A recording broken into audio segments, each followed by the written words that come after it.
Hi, I'm Mary, a librarian and book reviewer with a focus on stories written for kids, tweens, and teens. Today, I get to share with you this book called Heave, written and illustrated by Sally Ann Garland. This is the story of Cub, and Cub has some big feelings. One day, those feelings are so big that there isn't room for anything else inside of Cub's mind. Cub doesn't want to play with their friends, Cub doesn't want to participate in anything that's going on, and Cub doesn't even want to let his friends in when they try. When he goes out into the playground, he really hits a breaking point as far as his feelings, and he wants to break a branch. He's so angry and upset, but the branch won't give. The branch is stronger than Cub's feelings, so as he pushes and pulls on the branch trying to break it, he finds that his feelings gradually get smaller and smaller, and as he moves the branch, a new game begins that invites his other friends to come join him on the playground and satisfy the need that he has for friendship, even when he has his big feelings. This book is a great one to share, especially with preschoolers who are experiencing big feelings and might not have the language or phrasing in order to describe those feelings to others.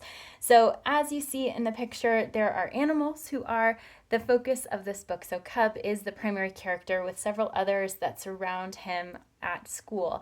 They all exhibit anthropomorphic qualities, so it's a school like humans would attend, but they're animals there instead, which helps readers to envision themselves in the story, even if the characters don't look like them, because the characters don't really look like any humans that we know.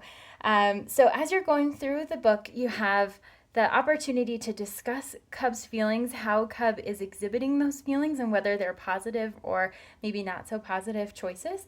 And then as you get into the fact that Cub's feelings start to get smaller, he has more room for imagination and discovery, and the illustrations change to showcase that as well.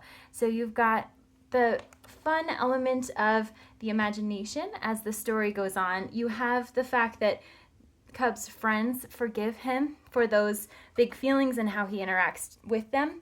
And then you have the opportunity to investigate Cub's feelings, why he might be feeling that way, and how you might help a friend who might be feeling similarly. So there's not a huge amount of text in here. It definitely is written more for that preschool aged audience. Good for reading aloud because the images are pretty large and easy to see. And there's not a huge amount of text on each page. So you've got lots of things going here, especially for that social emotional learning that happens in preschool and beyond. And if this sounds like a great fit for you, your classroom, or for someone you know, I hope you look for it wherever you get your books.